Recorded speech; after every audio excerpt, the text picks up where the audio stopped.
At a station in London, train guard Joe finishes his shift. When he got to his locker, he found a letter saying he hadn't received the promotion he applied for. As he crumpled the paper angrily, the supervisor came and asked Joe to take over the night shift because the night watchman was sick. At first, Joe wants to say no but finally agrees when he realizes that his lover, Ellen, will be the girl riding the streetcar tonight. After the train took off, Joe started checking all the passengers' tickets. Most of them took it and showed it to him, but many passengers were upset and treated Joe poorly for doing so. A woman drops her stick, and when Joe helps her, he is startled by a sudden growl, but it is just her dog. Kate said she lost her ticket and became angry when Joe made her pay the fine. In one corner, Billy wore more comfortable clothes. Joe saw that the bathroom door had a "Not Okay" sign on it and water was leaking out. When Joe meets Ellen, he finally tries to ask her out, but she refuses. The fact that passenger Paul was staring made things even more awkward. Over the next few hours, the train continued its peaceful journey under the rain and full moon, passengers disembarking at each station until only a few remained. When he reached the forest, a loud cry suddenly rang out in the carriage and the train stopped. Joe starts going through the cars to find out what happened and sees a shadow behind the door, but as he is about to open it, he is startled by the speakers. The driver announced that he had hit something on the road and asked passengers to remain calm until the problem was resolved. Joe then finally opens the door and discovers that Ellen's stroller has fallen. He tried to pick it up but couldn't, so Adrian finally picked it up. Joe finds 2 sets of keys on the floor and is surprised to learn that they both belong to Adrian. Many passengers are panicking, so Joe does his best to go around. Meanwhile, Tony leaves the train to check what happened and discovers that they have hit a deer, which is now stuck in the wheel. He tried to remove it, but he wasn't strong enough. Just then, Tony hears a noise behind him, and when he turns around, a mysterious creature attacks him and begins eating him. His blood splattered on the window, but the rain washed it away before anyone else could see. On the train, Joe gets tired of waiting and uses the key to enter the display car but finds it empty. He then looked outside but didn't see Tony there either. After telling Ellen to keep the passengers calm with free snacks, Joe looked outside longer but still couldn't find anything. Joe then called the company's rescue team, who explained that they were behind schedule because the storm had caused many accidents. The phone signal was weak and full of static, but Joe managed to learn that they would be there in 4 hours. Joe then informed the passengers about the 4-hour wait, causing them to panic. When he informed them that the driver was missing, their complaints became even worse, so Adrian had to yell at them to shut up. He pointed out that their phones had no signal, so they could just walk to the next station to call for help. Joe tries to explain that it's dangerous and he might lose his job, but the passengers band together against him and he has no choice but to agree to be human guide them. After Joe unlocked the door, the group filed out and walked alongside the train, unaware that someone was watching from the woods. Finally, they hear something moving in the bushes, so Joe and Ellen go to investigate. To their surprise, they find Tony's mutilated body on the ground. The duo immediately turned around and ordered the passengers back on board at the same time as screams and growls were heard in the distance. It took Joe a few seconds to unlock the door and everyone ran to the train in fear. And when they finally jump on the train, the monster manages to bite Jenny's leg. He even shook her up and down between the doors before the group was able to pull her inside and lock the car. Next, Jenny was taken to her seat, where Ellen washed the wound with water and bandaged it as best she could. Billy and Matthew tried to look out the window with flashlights, but they couldn't see anything outside. As Joe checked the door to make sure it was locked, the monster crashed into the wagon and growled, so the group decided to stay as quiet as possible. They could hear its claws. The creature clawed at the carriage, and the group waited until screams were heard far away from the train to speak again. Joe then went to the control car to try to use the train's phone, but there was no signal. At that point, Billy joins him and reveals that he is an engineering student. Glancing at the control panel, he saw a fuel leak causing the line to break when the ship encountered a problem. If they don't solve this problem, they will never be able to move. Outside, the train's antenna is broken, implying that the creature did it. Joe explained the situation. The passengers began to discuss what kind of animal was their attacker. Adrian calls him a bear, but Nina points out that bears don't howl.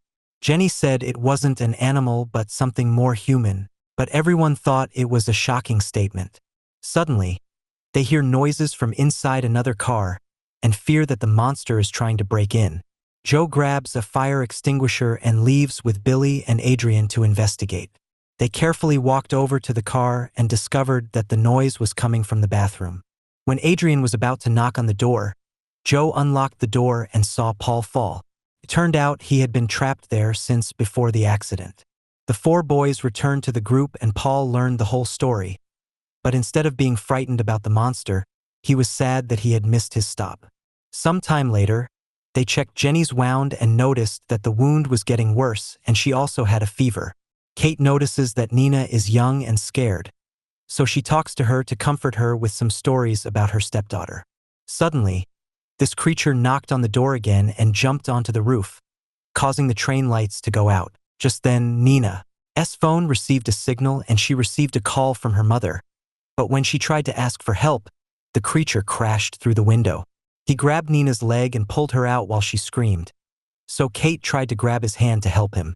However, Matthew takes her back because she could also be captured. They then hear the beast tormenting Nina on the roof and her blood is visible on the window. Panicked, the group rushed to hide in another car and Kate panicked because no one wanted to save Nina. An argument ensues until Jenny's husband Ged yells at everyone to be quiet and reminds them that they must work together to survive. The train had a toolbox, so passengers started barricading each carriage entrance with pieces and then practiced doing it themselves, such as seats. Time passes and people become more and more depressed. Jenny and Kate realize that they don't know Nina's name and Jenny admits that she could never have children, even if she wanted to. In one corner, Adrian talks to Joe, explaining to him that he has 2 sets of keys. Because he has a nice place for his family and a secret apartment for his naughty adventures. He believes in doing what it takes to get through, even if it's not pleasant, and asks Joe to work with him to escape, leaving the weaklings behind. Before Joe could react, Jenny vomited a lot of blood and even 2 teeth. Another argument ensues about what to do, but it is interrupted when Joe notices Paul is missing. The barrier has been moved and Adrian wants to put it back in place. However, Joe and Billy convince him to give them a minute to find Paul. Joe gets in the other car and finds Paul trapped in the bathroom. While Joe tries to open it, the bathroom light breaks and the monster attacks Paul from above. Joe had to step back when the door was damaged during the mutilation process, and soon blood poured from the holes. He peeked through a hole and was horrified to see Paul's dying body. He then tried to get back into the other car, only to discover that Adrian had blocked the door. Speaking of Adrian, he heard a noise and decided to leave the train to save himself, so he removed the barrier at the boarding gate. However, it is locked and Joe has the key. Turning back to Joe, he continued to push the door open while watching the monster approach him. As he was about to be attacked, the others finally opened the door and pulled Joe into the car before blocking the door. As the group accumulates as many items as possible, Adrian tries to break the window with a fire extinguisher but to no avail.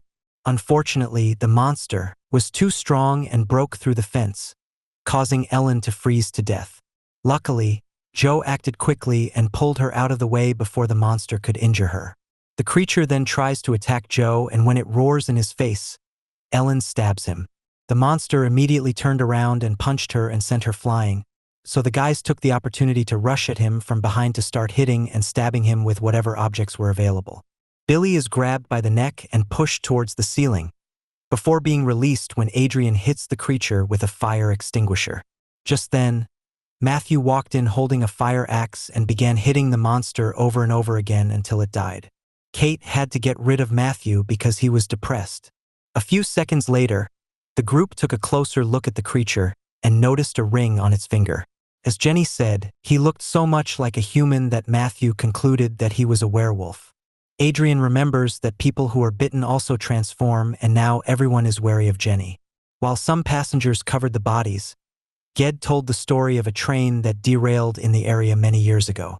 Authorities discovered many missing bodies and others buried mutilation, but no explanation was found. He concluded that werewolves had also killed them at that time. At this moment, the beast woke up and shouted, so Joe immediately started hitting himself in the face with a fire extinguisher. In the forest, the other werewolves heard the howl of their dying leader. Suddenly, Jenny's face started to change and she also moaned. Adrian wants to kill her before she fully transforms, but Ged won't let him. The other passengers also pushed him away, but Adrian struggled against their grip, refusing to give up. He comes over and starts strangling Jenny, so Joe punches him to knock him out. The group then agreed to tie Adrian and Jenny with belts. They then decide on a plan. Billy will try to fix the train and teach Ellen which button to press to get them out of there as soon as the train reacts. Joe spoke over the loudspeaker, trying to keep everyone hopeful. Matthew and Billy got off the train and quickly found a way out. While Billy takes the train for repairs, Matthew keeps watch. Inside, Kate reveals that she and Adrian had a bad night together not too long ago, but Adrian doesn't bother to remember any of her one-night stands. Jenny begins to have trouble breathing and Adrian insists that they should do something before it's too late.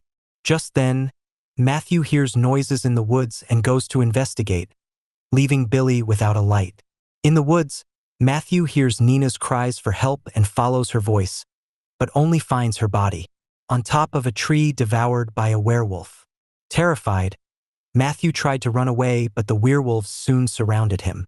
He tried in vain to defend himself with his axe, and the werewolves jumped in to eat him. On the train, everyone heard Matthew scream as he died, followed by a loud scream. Jenny is dumbfounded and Adrian continues to ask Kate to kill her. Billy finally fixes the ship and the lights come back on, so Joe and Ellen try to figure out how to control it. Soon, the werewolf approaches the ship, so Billy grabs the umbrella paint and lifts its body to hide. Jenny then jumped on top of her husband and bit his neck, causing his blood to flow like rain.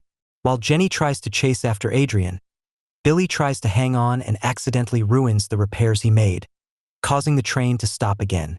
Joe and Ellen rush out of the show car and stab Jenny right before she can kill Adrian. Joe then angrily lunged at Adrian to hit him, but Ellen stopped him. The werewolf took the opportunity to enter the ship, so Joe and Ellen quickly locked the door. Adrian realized that he would have a better chance of escaping if one person stayed behind his bait, so he ran past Joe. This is not enough to knock him unconscious, and Joe immediately retaliates, starting a fight. While the men struggled on the ground, Ellen grabbed a sharp piece of metal and slashed Adrian until he let go of Joe. While Ellen took care of her friend, Adrian blocked the way and took the door key before jumping off the train. The werewolves quickly surrounded the duo, but before they could attack, Billy appeared with a Molotov bomb at the ready. He threw it at one of the werewolves, causing it to ignite and catch fire. He then lights a torch and scares the other monsters back into the other car while giving Joe and Ellen a crowbar.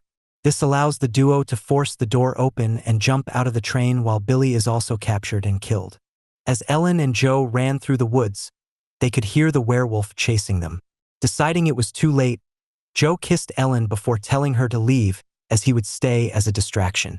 Crying, Ellen tried to escape while Joe began to fight off the wolves. Already has metal pieces, try to stab one of them. No matter how hard he fought, the werewolf overpowered him and he was eventually bitten. A moment later, Ellen arrived at the next stop with Joe's badge in hand. Meanwhile, Adrian continued running and found clothes on the ground. The werewolves suddenly surrounded him and the newly transformed Joe rushed in to attack. Don't forget to subscribe to our channel.